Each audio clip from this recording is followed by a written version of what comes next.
Time now for another tribute to a hometown hero, or in this case, it's heroes. The couple you're about to meet never saw combat or was stationed overseas. In fact, they never served, but they have served this country in one of the most important ways possible. It's the time of year when Christmas decorations fill many homes. But in the Wilkie home, there's also a permanent display honoring members of a family rooted in patriotism. They've done what they wanted to do, and I'm very proud of that. Yeah. Robert and Mary Wilkie have 5 sons, and all have served in the military. The parents didn't serve, but their love of country and strong values influenced their sons. I would argue that they did serve, just based on the fact that they still had to deal with everything that we did, every place we went. Bob is the oldest and joined the Army after high school. Today, he is in the Air Force with 35 years of combined service to the nation. Brother Ron followed him into the Army and has 31 years of service.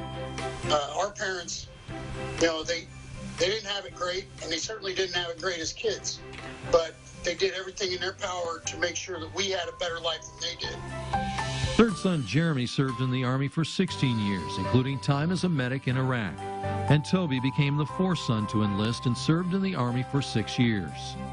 I appreciate what they did. Me, all my brothers, my parents were all patriots. From an early age, the youngest Scott knew he wanted to be like his big brothers, eventually serving 21 years in the Army. Dad Robert says one of the most trying times was when Scott's tank was hit by a bomb. And then there was the car bomb that exploded at his barracks.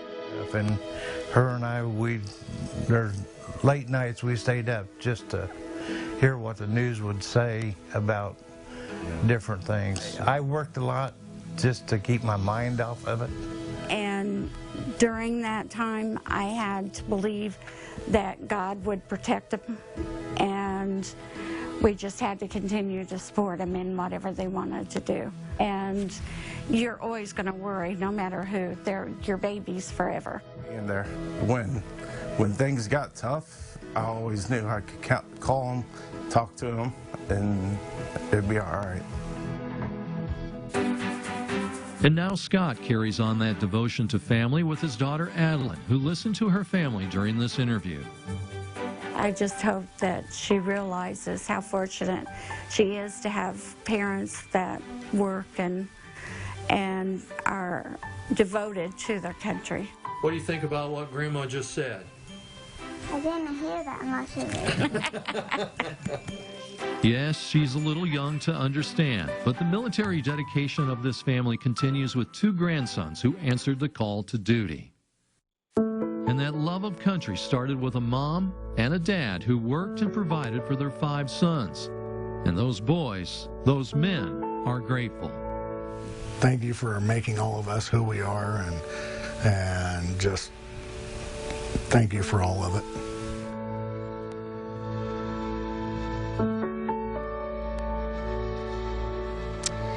And I want to thank Toby Banta for reaching out to me about his parents and his patriotic family. And to all the military families, Happy New Year, and thank you for your continued service to the nation. Still ahead in our second half hour of Live at 5, a look at our latest local headlines, including 2 teens sent to the hospital. It comes after an overnight crash involving a dirt bike and a vehicle in Vigo County. And a suspect is arrested in the stabbing deaths of 4 Idaho students. The latest details on that story and much more.